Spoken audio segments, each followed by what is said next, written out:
Hi folks, welcome back. Thanks for joining. So this is quite a bit different. I'm in the bathroom and from the intro I hope you can tell that what I'm doing is repairing a water damaged wall in the bathroom of one of the apartments that I own. And this is a good chance to learn or to show a technique, because this building is it's close to 150 years old. This building was built in 1875, so we are all the way back to the original plaster on this. And I thought I would show you how I'm going to prepare this wall for paint. And because it is in a bathroom, it has to be able to withstand moisture and stuff like that. So I'll show you the products that I'm going to use as well, the techniques that I use. All right, let's get started.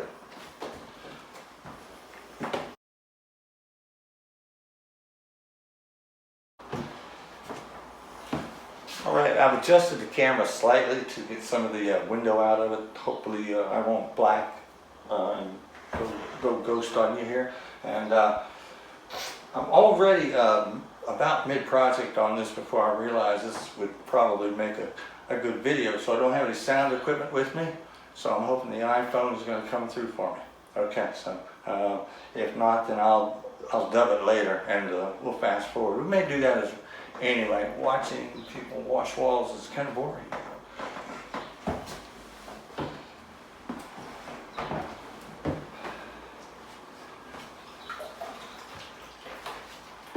So before I get too far away and decide to fast forward here, the reason I'm washing the walls is because the glue from the wallpaper, the original glue from the wallpaper, is still here, so you can't paint it. You got to get it all off. So I'm going to be rinsing and washing and rinsing until it's clear before I try to apply primer or fix anything here.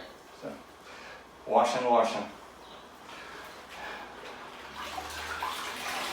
Now for you silicone folks, stay tuned. I may very well get into something silicone. It's in the wet room here.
All right, so I think I pretty much got it all cleaned off.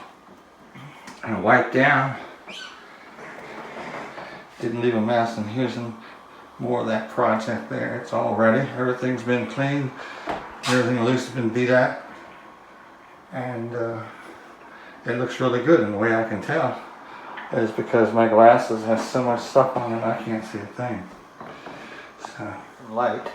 You folks are probably curious a little bit about the bathroom, so I'm going to try to give you a tour. It's a very small room. As I said in the intro, this building was built in 1875, and all the rooms are square because this was a schoolhouse. So, creating rooms and hallways in a square box is a bit challenging. So, take for instance this wall right here, nice 25-degree wall, and make use of what was already there.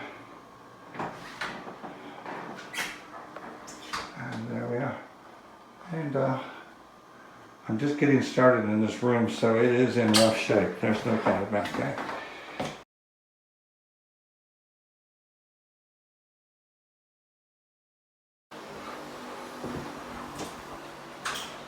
Alright, so now we're simply waiting for it to dry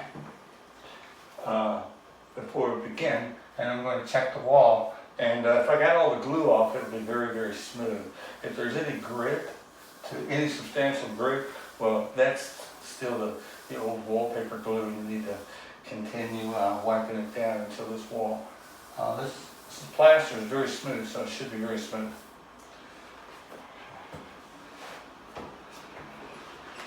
It dried very quickly because we had a very hot week, which is why I've chosen to do this project now, is because this week has had a very hot week to dry out. This wall has had an entire week of 100-degree days. I don't feel anything rough. It is smooth except for there's a few places where, because this was they fully intended on putting wallpaper on, there's a few places where as they were plastering, if they hit a concrete or the sub base that was the same level as the plaster, they wouldn't cover it. They would leave that because the wallpaper was going on, and it would give the wallpaper a little bit better surface to stick with. So that's why this is not a perfectly white wall. And some places you'll run into a plastered wall like this, and once you get all the wallpaper glue off of it, it's completely white from the plaster. So you can expect either way. But this is right. This is concrete, or the sub base, which is a more concrete kind of thing. Chances are this was mixed from dirt right here on the property. And this plaster, of course, it was brought in.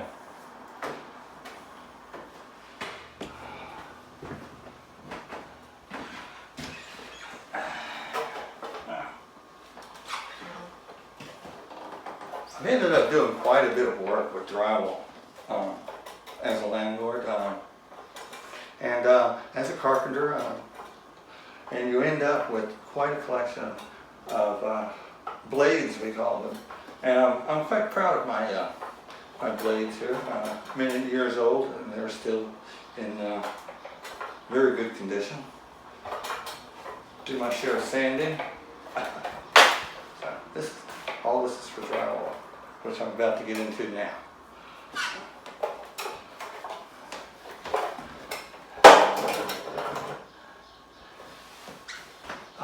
My blades, 99% of them are good, top of the line. There's a couple of them that you don't want to spend a lot of money on because you're just going to booger them up. I don't spend a lot of money on my 4-inch because this is the first one that goes, because I use this to check the wall as so it gets banged up pretty good. The other ones, you know, the 6, 8, and 10 inches, you want to get good quality of those, and you want to protect them. You don't want to let them stay wet. You want to put them away dry. And if you put them away dry, you can use them hundreds of times, and when you pull it out again, it still looks new. So unless, of course,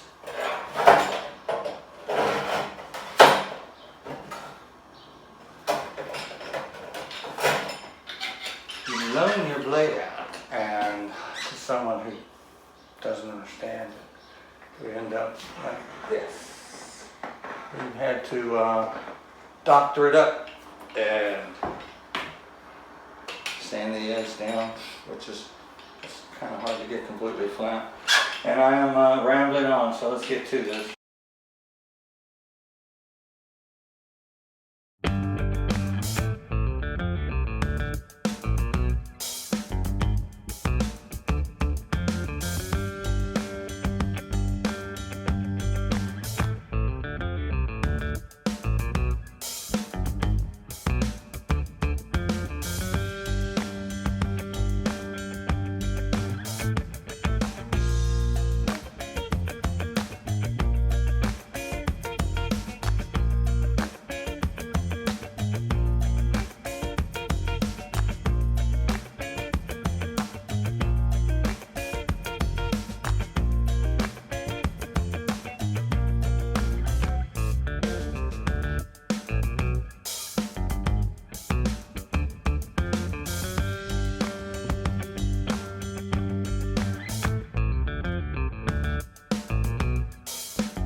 I gotta get going here.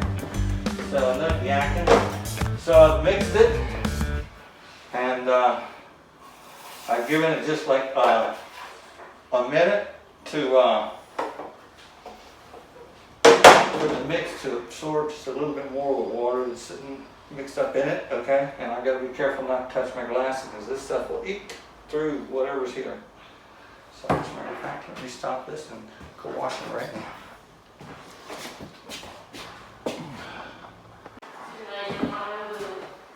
Alright, there we are, which is why I used 45, that way I got a little working time here. So it's only been about a minute and a half now. The water has completely absorbed inside this mix that I've made. And so this drywall, guys, we don't want our mix to dry out differently in different stages. So what you will see drywall guys do is gather their mix like this completely into one lump. And this avoids the little chunkies in your mix as you're working it. If you keep your mix nice and tightly gathered up, you will avoid chunkies as you're working. Nobody likes the chunkies. So.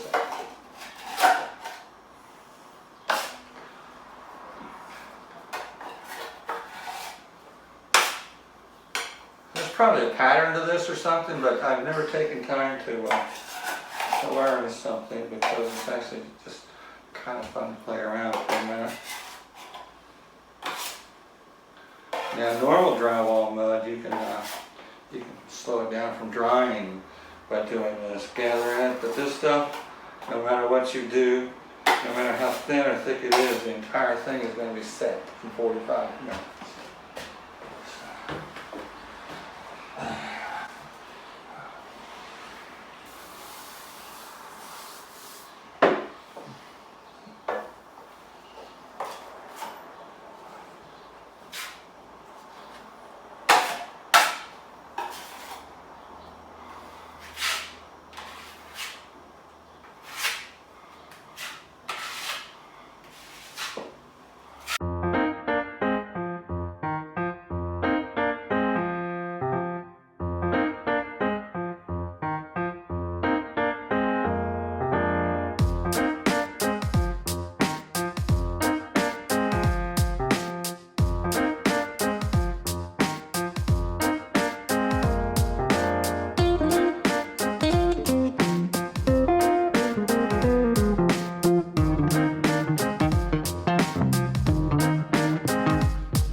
Alright, so I've waited as long as I can to get the sun off of the window, but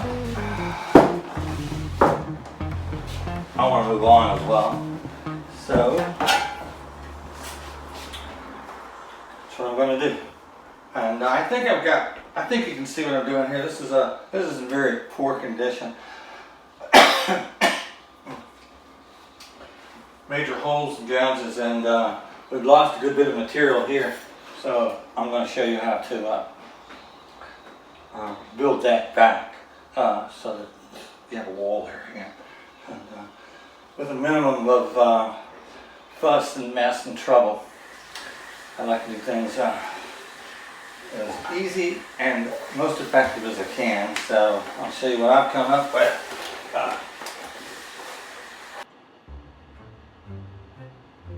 From here you can see the condition of this wall. Now this wall is a little bit different. This is a lath wall. The wood strips are behind it. This wall is not masonry. So the plaster you see there, it's much more white because they've added 2 scratch coats and then a full plaster coat behind that. And it's badly damaged. So what I'm going to do is I'm going to fill those places, and where needed I'm going to add some paper tape to give the plaster more structure. This way we will rebuild that wall to a strong condition, and this will be fine to treat it on the surface like this, because we're not going to hang a picture down low or anything like that. We just need a wall to be there. So that's what I'm going to do now. And once I tape it, of course what I'm going to do is sand it down, hopefully not too much.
Well folks, surprise here. Last night I was filming and I got an over temperature sensor on the phone, so I had to stop. And I'd lost a good bit of what I recorded. And this morning I was greeted with this. The fire department was here. The porch had caught fire. And they reported the reason was there was a flower pot sitting on the porch there, and it spontaneously combusted. The fireman explained that there was a particulate inside the dirt that ignited, the flames grew and caught the porch on fire. So after I finish this project, well, let's look next. Okay, so you likely missed the part where I first coated this section, and I also put a piece of paper tape along here because there was a substantial crack that it will, if I fill it, it will crack again. The way to stop that is to put something flexible like tape or some, tape. You know, they make a fiberglass mesh. You can use that in more difficult areas. And that's what you want to do. You want a little something slightly flexible underneath that, because this stuff is very brittle, and if it flexes too much, so that's why they put the paper on top of drywall, and why they seal all the seams with paper is to give that flexibility to the gypsum. Okay, so this is surface. It's rough as guts. It's been patched and patched and patched, and I'm debating whether I want to put a new piece here.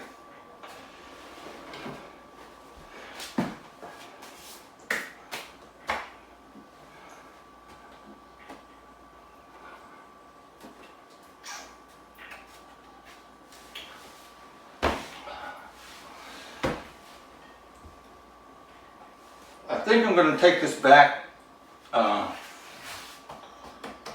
and finish this wall so you guys get to see a finishing technique, a large area, that sort of thing, to make it smooth. I don't want to add the thickness of a sheet of drywall because it will simply it'll be too close to this ledge, and water will run down on top of it, so you don't want that. So we're going to finish it back and try to make it look as good as it could. And that's why I have 3 sanders. So let's get rolling. Let's knock this back just a little bit and see where we need to go. This area, of course, here, we need to start filling that in, and that's what I'm going to do here is I'm going to back this and just lay some paper tape right here, and that'll take care of that area. As bad as it looks right now, it's not bad. Okay, so one more sip and then I'll get started.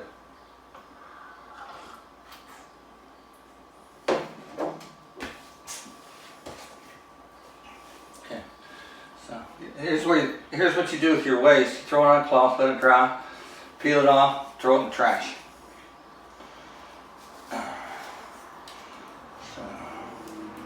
Don't rinse it down the sink, all that stuff. It's just not a good idea. This stuff, once this stuff gets in your pipes, you'll be calling a plumber.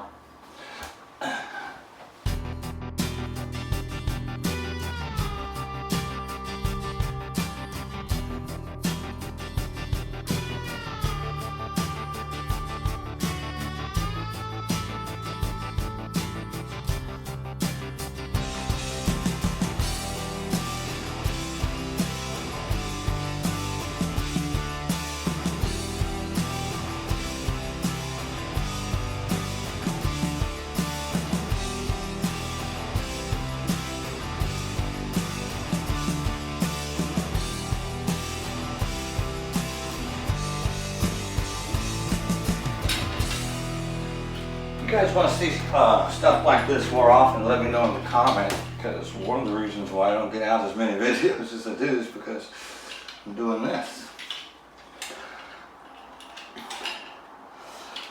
I decided to do this video because repairing a 150-year-old wall and some of the things that the average homeowner may run into if they're renovating an older home are little traps like wallpaper glue, little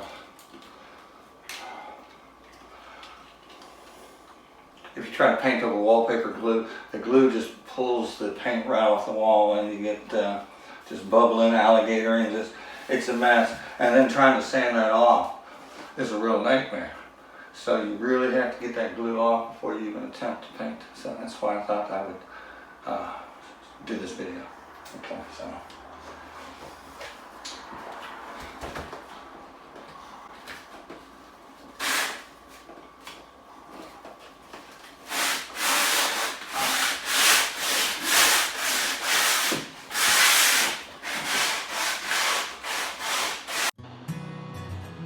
During this, what you'll see me doing is I'll be picking up the tools in what seems to be a confusing order where I am I'm applying finishing compound as well as some areas where I'll be sanding it back.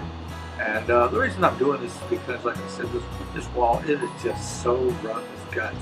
So what I'm doing is I'm filling and knocking back pretty much at the same time, and adding the reinforcing tape as I go along. So I'm going to end up with a fairly nice finish to this. I'm real happy with the way this is going. You'll see me use what looks like a bottle of Lysol there. That's actually just a little bottle of water with a drop of dish soap in that. Now that doesn't wet down the surface so much as to extend the time, but what it does is it helps the blade slide over the surface of the finishing compound more easily. It's just a finishing trick, and it doesn't add any dry time, so we still have to stay in motion for this. That's why you see me along here.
so we're nice and dry here.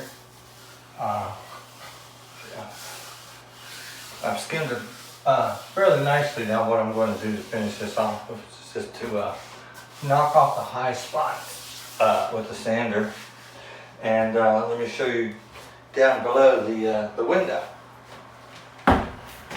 So on here, I finished filling this in and flattening it, skimming over this, and here is a good time to point out a couple things I talked to you about leaving the ridges. Now these also serve another purpose too, and that is if you need to build it up some more.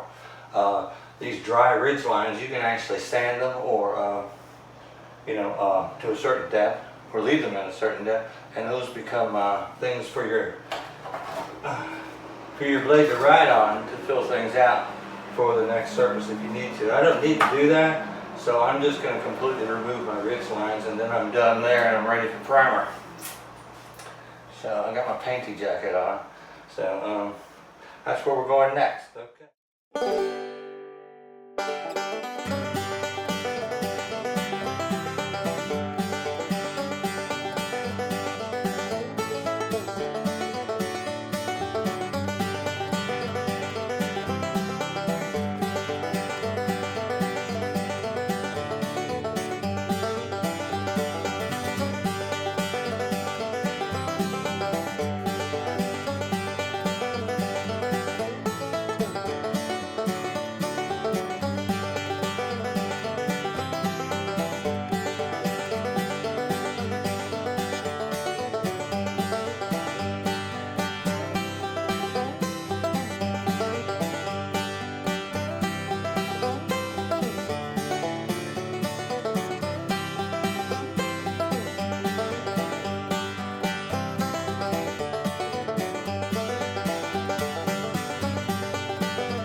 Alright, frog tape. They do make lots of painter's tape. Lots of different brands. Good companies. 3M, other companies. They make basically blue painter's tape. It's all junk. The only tape to buy on the market that I've ever seen is the frog tape. So don't buy anything else. The yellow, this is green, that's cute. I think they're different adhesive levels,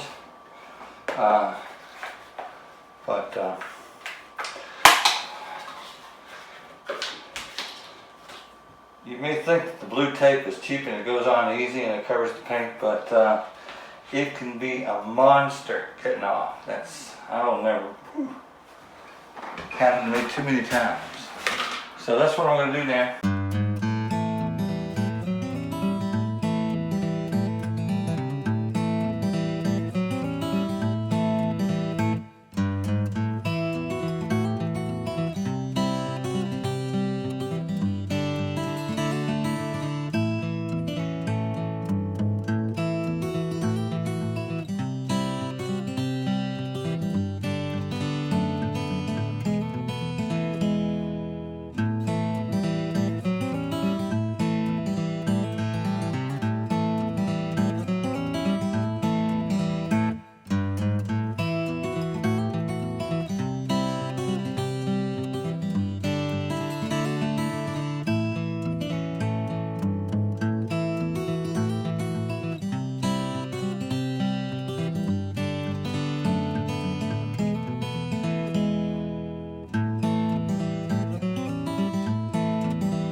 2 minutes. No, really, 2 minutes.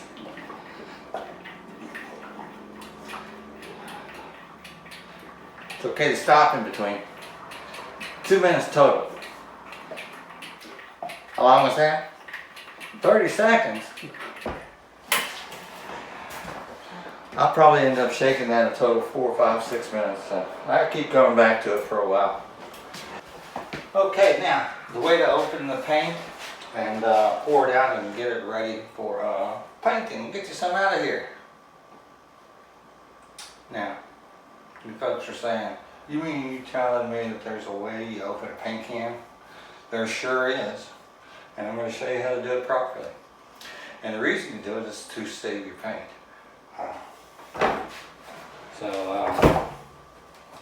Here we go right here, okay, all cleaned up. Let's do one more quick shake. Ain't nothing better in life than a sit down job, is there?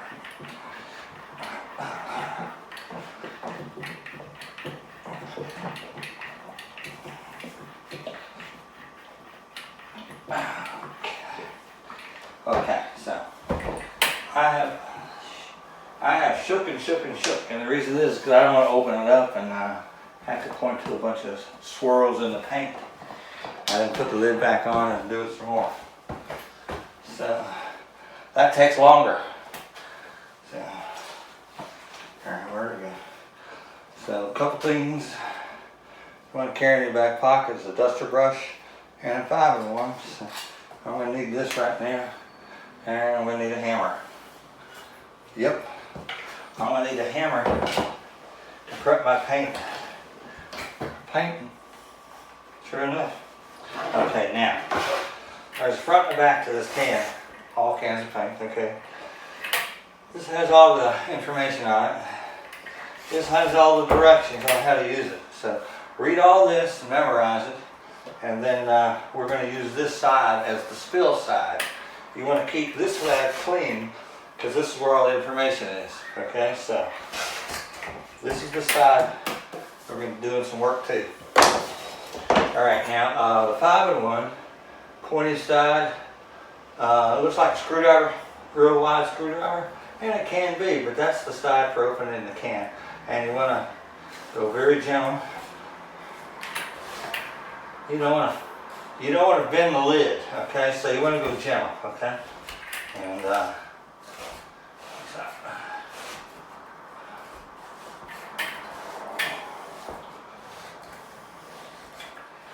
okay, now you got it open, all right? Oops. Now you take out your paintbrush. Paintbrush.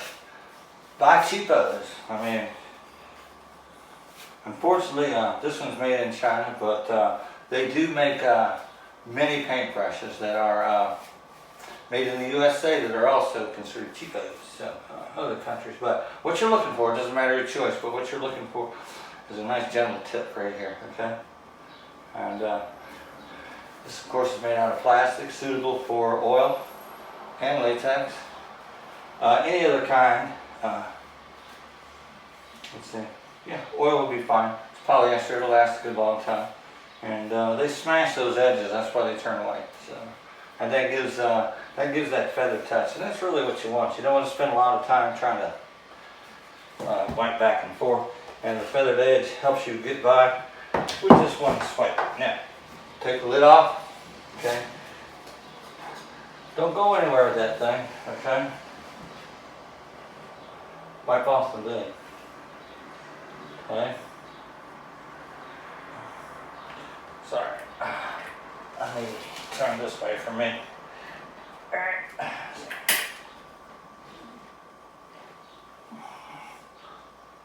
Save your paint every chance you get. Okay.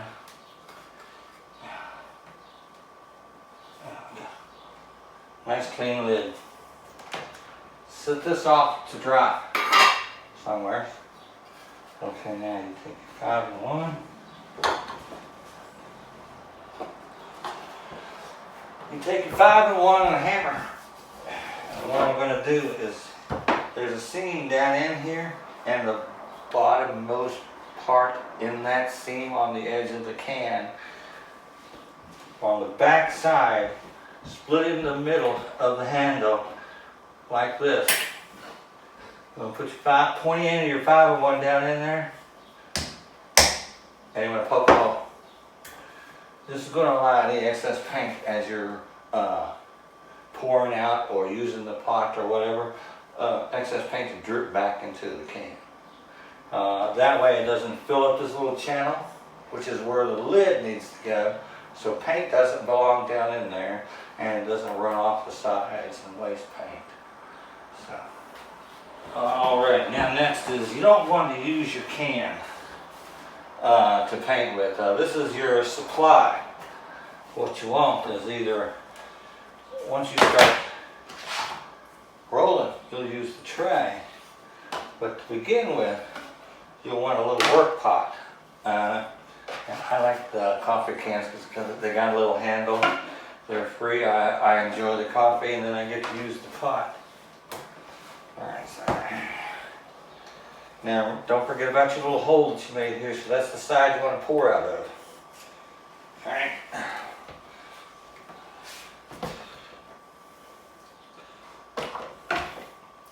And that should be plenty.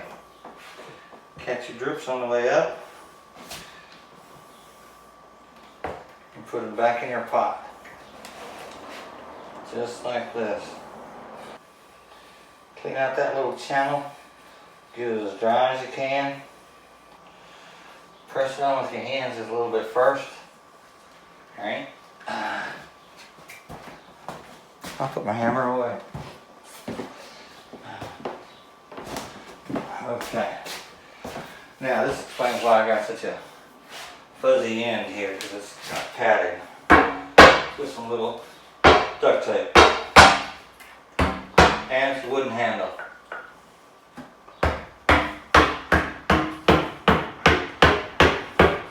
Be as gentle putting the lid back on as you were taking it off. You'll be real happy about that.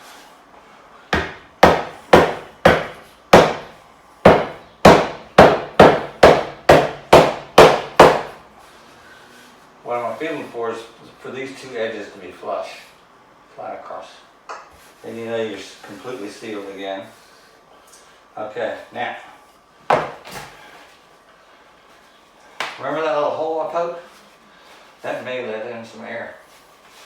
Along with the fact that this is a metal to metal seal, and that could also possibly let in some air. So to eliminate that, when you put your lid back on,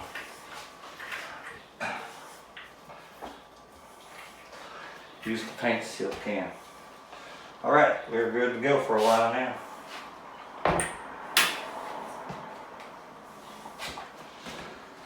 Let's see if I need to change angles. I probably did. Well, I'll do down here first anyway, so let me get done. Alright, so this is a roller frame, and this is the roller. I'm real proud of myself when I recovered this roller frame. I had used it to paint the apartment 6, 7 years ago. I don't know, folks stay a long time with me. But I wrapped the roller wet, soaking with paint, into the roller cover that it came in. I wrapped it up nice and tight. And it's been in storage for years. And when I unwrapped it, it was still wet. That's how well sealed it was. And so when you open those roller covers, if you're deep, you might want to reuse that roller. Need to get back into that paint for any reason. You can reuse those roller covers, and then fold them just right and wrap it around this little frame right here. Completely tight. Okay,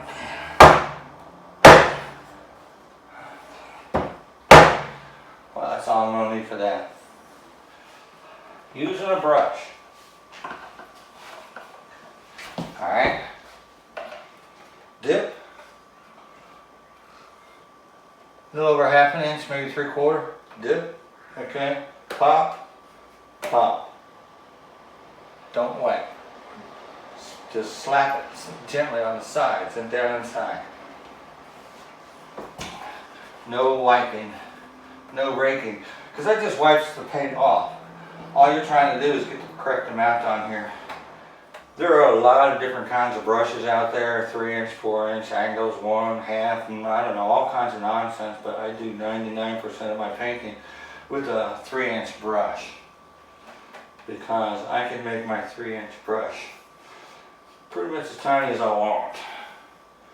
So, you come up here like this, and you curl it, and you can push the point of that into the corner, just like that. It's very easy, just to push, and you push your paint all the way up in there, no problem, just a little like that. When you get in trouble, sometimes you get a little extra, too much paint on your wall. Okay, there's a little trick here where you get in trouble, okay? But if you want, you can pull paint off the wall by lifting your brush off like that, and it sucks the paint off. Okay, I gotta get busy. Alright, one more thing. Okay. You saw me go here, down, here, up. And that's pretty much what you want to do. You only want one line, no matter how long your stretch is. You want your parting line to be somewhere, you know, somewhere middle-ish. Get off of it if you didn't get it right first time. You know, curl it in again. And you can just use that bead to go along down inside the edge. Once your bead starts running out, where you're done, don't mess with it, don't fight with it. Just go in and load your brush again.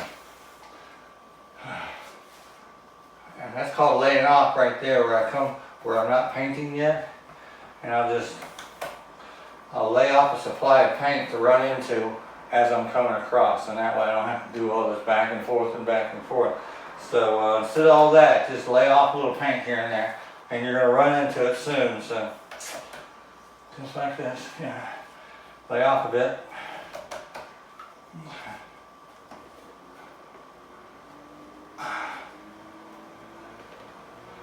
This keeps your paint even. So laying off is not something you want to dismiss. You definitely want to lay off. Okay, and just make sure you don't leave an edge. So with the dry brush, come back across the bottom of where you cut in. And show you another trick in just a second. I'm kind of particular. Don't lay your brush up. Lay your brush, put the tip of your bristles in the paint. Keep those things wet all the time. So don't put your brush on top of anything like, you know, you wipe it off and so it won't drip, and of course that's bad because now it's started drying. As soon as you lay it up, well, that's what paint does. So. And you do want it to dry, don't you? So then what happens is your brush starts becoming less and less effective because now you've got paint dried on those little fibers that they'd smashed. Well, now they're coated in paint and they're not doing you any good. So leave the tip of your brush wet all the time until you wash it off and put it away. And another trick too is sometimes you're going to have to deal with some areas in the middle and do this, fix the spot, but you don't want to leave those brush strokes in there because once they dry, yeah, they'll show through the paint, you know. And so to hide it underneath the roller, just take a dry brush and get rid of your brush marks like that. I just call it popping, I don't know.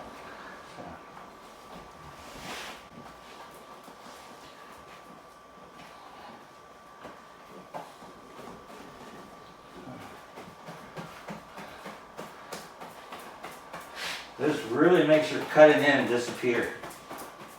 It looks like you rolled right up to the edge. So there's a bad spot right there. Alright, so that's all the techniques that I think I can show you right now. I'm going to get busy and get this done. So I'll put it on all fast forward, and I'll try to pick some really cool music, of course, and let you watch as this the rest of this project continues.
Well, to my silicone caulk fans, look what I've managed to include, and that is a type of siliconized caulk. And this will be a good opportunity to go over some of the characteristics of caulking, nothing major. This one has some properties. Okay, this is a siliconized acrylic latex caulk. Okay, and here are the attributes for it. We have, let's see if I can get you on camera. Okay. I want to stand behind and point a couple things out. So it's flexible, yeah, because it's latex, okay? Interior or exterior, of course, because it's latex. Okay, paintable, latex again, acrylic helps that. Mold and mildew resistance. This is where the silicone comes in, okay? And a water cleanup, well, it's a water-based latex formula, so therefore, yeah, it would be an easy water cleanup.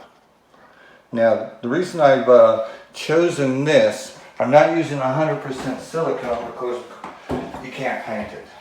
Now, this is siliconized, and that will affect the paintability a bit, but there's not so much that you can't put paint on this because of the acrylic and the latex. And mold and mildew resistance, that's an important choice to make in a wet area like a shower. So that would be my choice here. Okay, and a couple of the reasons to use caulk, of course, is to fill cracks and gaps. And you can fill small surface dents, things like that, smooth things out a bit.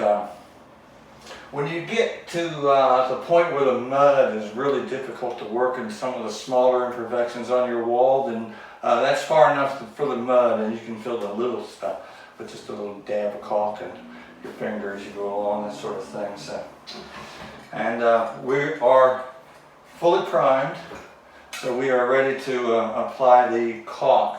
So that we're going to give a nice surface for the caulk to sit on, and then we're going to cover it in paint so that it doesn't dry out. We will be using a latex paint.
Have you guys seen my cloth?